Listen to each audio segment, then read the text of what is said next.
Hello friends, welcome back to my channel. My name is Amelia, and today we are doing a video that is kind of late. That is a bit of a theme around here, honestly, but we are going to be doing my quarter two recap. So if you didn't see the one for quarter one, what we are doing here is one part quantitative data, one part more qualitative. So in the first part, we're going to look at some graphs, some visualizations that I've put together from the reading data that I collect every day. And then we're going to talk a little bit about how my second quarter went, as well as make some plans for the third quarter, which we are already like halfway through, but I won't tell if you won't tell.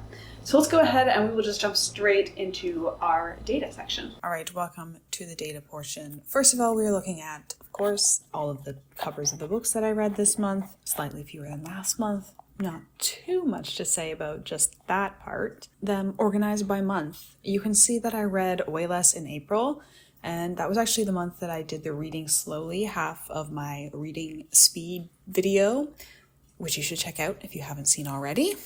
But after that, I read the exact same amount actually in May and June, which is kind of interesting. And overall, we have a almost even mix of sci-fi and fantasy. And interestingly, you can see that I finally continued my Malazan journey with Deadhouse Gates. All right, and then in terms of star distribution, I had a pretty even distribution through the ratings this quarter, like mostly concentrated above the 3 stars, which is good. I don't want to read too much 3-star and below. We have 4 or 5 stars, which I think is good. Interestingly, 2 of them are sci-fi and 2 are nonfiction, so we don't have any fantasy making it into the 5-star category this quarter. So hopefully it will be able to make a comeback in the next quarter. Moving right along though, we can have a look at the genre distribution. So here we can really see how much sci-fi took over my reading, although I think fantasy is holding on to a slightly bigger chunk, which is probably represented by only 1 book more though. I've discovered a lot of new sci-fi series this year, so I've just been really excited to read them. However, I'm now caught up on Murderbot, and I also finished the Ancillary Justice series.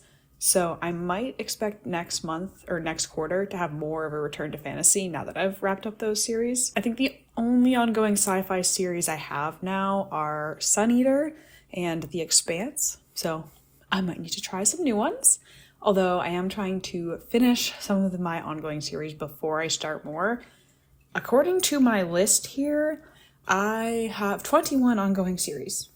So, you know, it would probably be in my best interest to cut down on that a little bit before I add more to the list. And then nonfiction, of course, has a small chunk.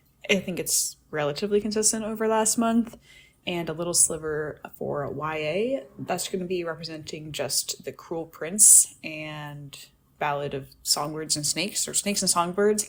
I never remember what the order is on that title. All right, and then in terms of the format distribution, it's pretty similar to last quarter.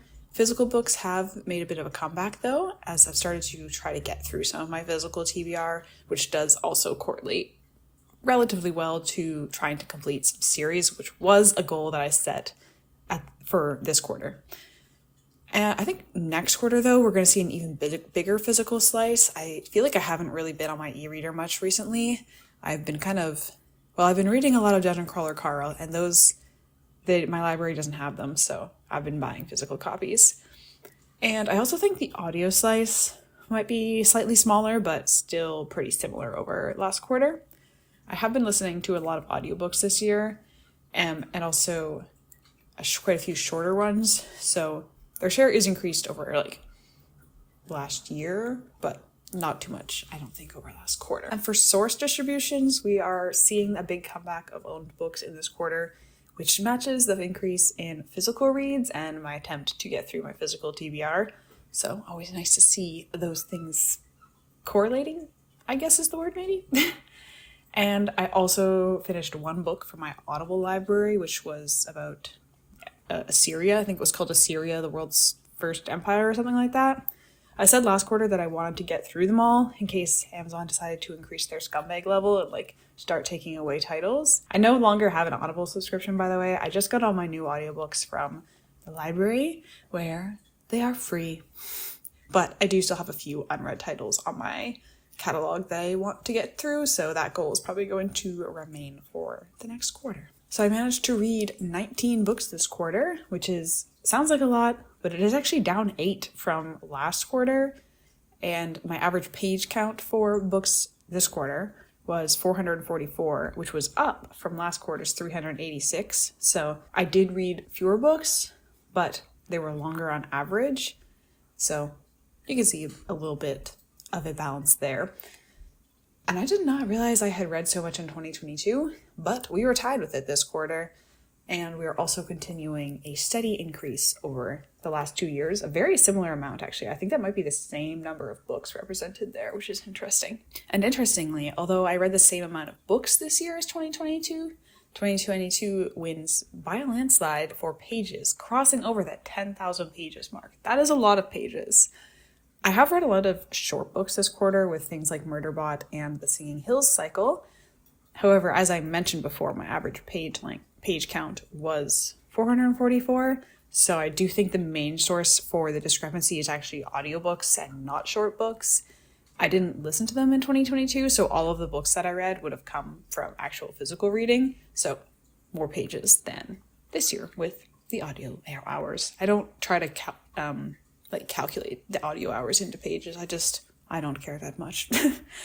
But we do have a little bit of an increase over 2024, which was ending the downward trend since 2022, which, is neither good nor bad. I'm not too concerned with reading more pages every year, especially with aforementioned inclusion of audiobooks, but it just is. And then I'm not too sure what was going on in June of 2022 that I read so much, because if not for June, the reading, the page count might have been much more equal with the following years, so not sure what happened there. And looking at genres, while I read from the same number of genres as I did last year, fantasy is actually the smallest chunk that it's been since 2022. Although, actually, the YA chunk in 2022, I'm pretty sure is entirely YA fantasy. So, actually, fantasy, if we count that as just fantasy, then this year fantasy would be the smallest chunk that it's ever had. Sci-fi, of course, has expanded to fill that chunk, and YA is actually making its first reappearance since it lost its majority share from 2022 to become 0% in the following 2 years. Really, once I discovered adult fantasy, I lost most of my interest in YA. I'm still willing to read it, of course, but for the most part, I prefer the writing styles of more adult-targeted literature. It just, appeals to me more. And I like reading about characters who are more and closer in age to me, Once you start hitting 27 upwards, you're like, okay, I don't really want to read about 17-year-olds anymore. And then nonfiction, of course, has grown its share after its appearance last year as well, but I expect it to probably stabilize where it is or even go down slightly, as I don't typically read it physically, so it's restricted by the number of hours that I spend listening to audiobooks. And then we have format distribution showing a large change, just like last quarter with the introduction of the e-reader that I got at the end of last year, and the audiobook portion has grown over last year in proportion to the nonfiction growth that we saw in the last graph, as is to be expected. Nothing too interesting to see here. It'll be more interesting, I think, when I have more years where I've had the e-reader to actually compare it to. All right, and then looking at the reading daily page data month by month, we have April. As I said, April was my reading slow month, and I think you can see that in this graph. The most I read on one day was just over 200 pages, whereas in most other years you can see that I had at least one spike nearing or passing the 300 page marks. And I also had several gaps in my reading this year, taking multiple days off at a time, although this is a pattern that I do see in most years, and I think it's kind of natural to reading. Sometimes you finish a book and you want to immediately pick up another, but sometimes you want a little break after, and I think both are good. And then looking at May, I had a lot more days reaching past 200 pages, and even one spiking to 400. Referencing my data, that day was May 1st, and I was reading A Ballad of Snakes, and I read 421 pages out of the 528 page count. YA does tend to be a lot easier to read and get through more pages, so I think that's kind of expected. Although interestingly, May 1st was a Thursday, so I guess I probably stayed up late reading after work that night. Because, I don't know, Thursday is a weird day for that. I would have expected like a Friday or something. Looking at this, I think my reading has become more consistent since 2022, which at least for May is characterized by big spikes and many days off, like in 2022, I mean. I think especially now that I work full time and I still have a pretty set routine, I'm likely to read like a little bit most evenings after work, but less likely to have time to binge and read like 400 pages, except for on May 1st, apparently. Although I did see that in 2023 and 2024, I was relatively consistent as well, if not quite as much as this year. And then June, I think you can see that increased consistency in June as well. Definitely no big, nearly 600-page spikes like in 2022, only reaching over 200 a couple times for this year, but very, very consistent. I actually only didn't read 3 days in June, which were the 13th, the 19th, and the 30th.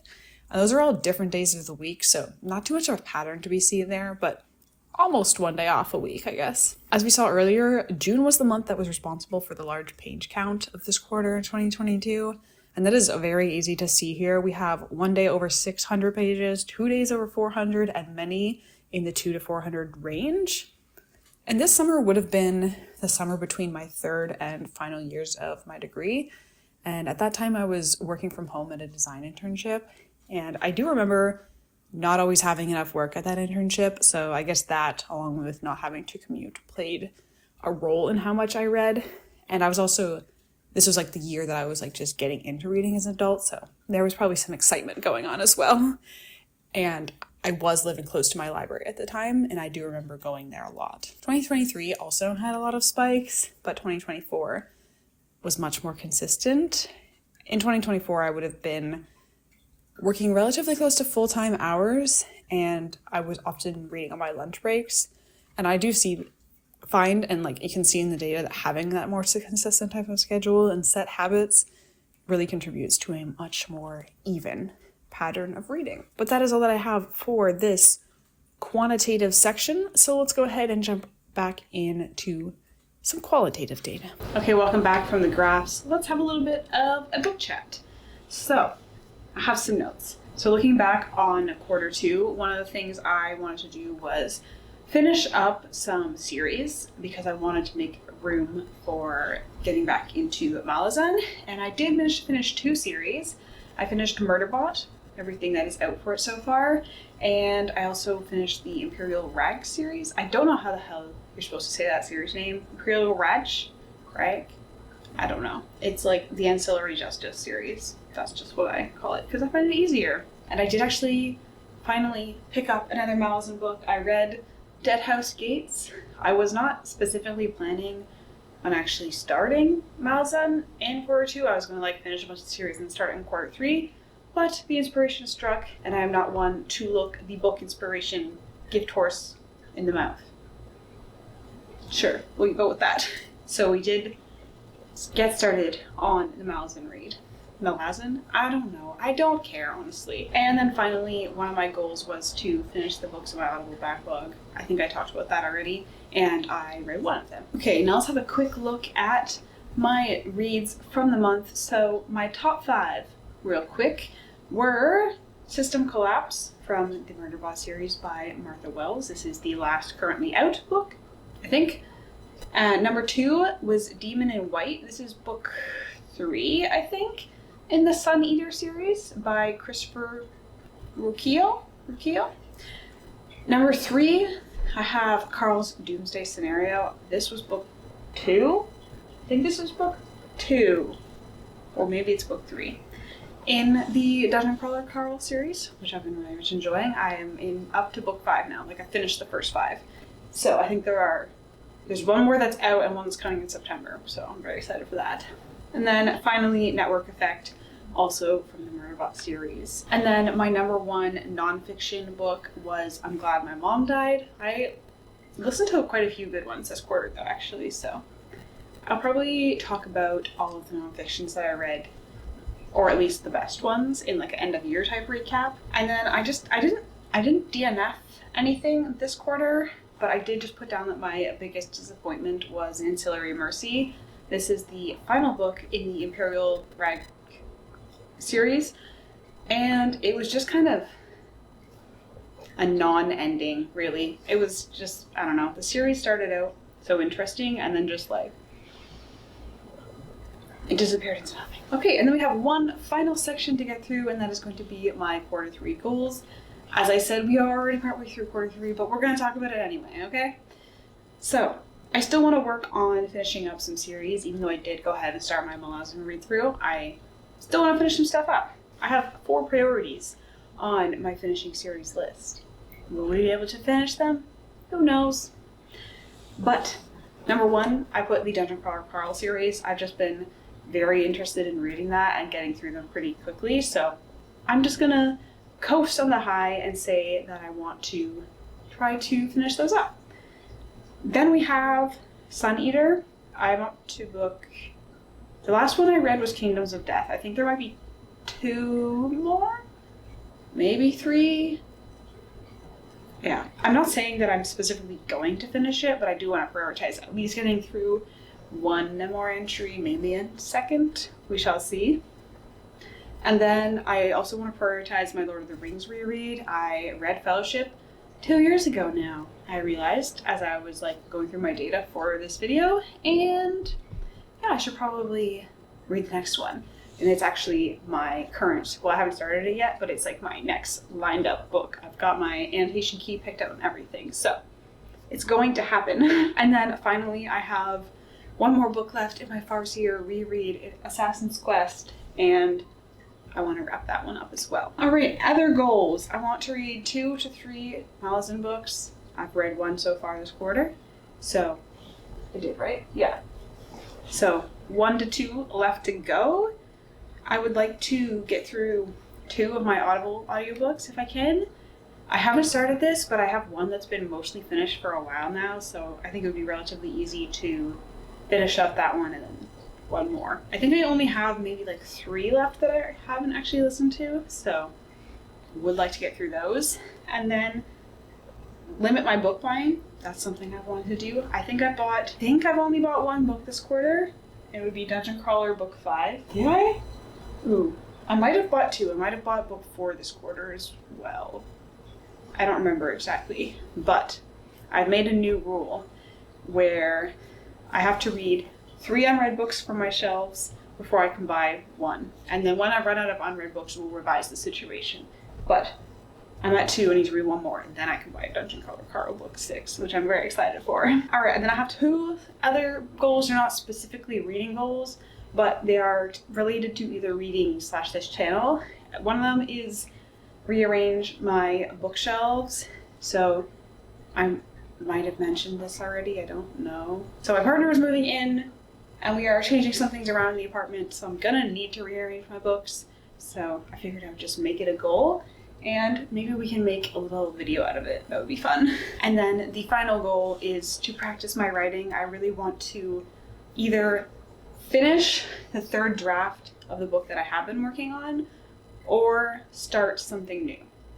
I'm happy with either. I mean, I'm not gonna probably finish a 3rd draft this quarter, but like get back into it. I have also been doing a little bit of sort of writing practice, like through kind of exercises here and there. So that's been fun, but I do want to get back into it and start working away at some writing. But that is all that I have for today. I hope you have enjoyed my quarter 2 review, and hopefully my quarter 3 one will be slightly more prompt. But the only problem is, like, I can't really work on it ahead of time because I need the data. So we do what we can. Hopefully the next one won't be so late, but if it is, what can you say? Oops. But thank you so much for watching. Consider subscribing if you haven't already, and I will see you next time.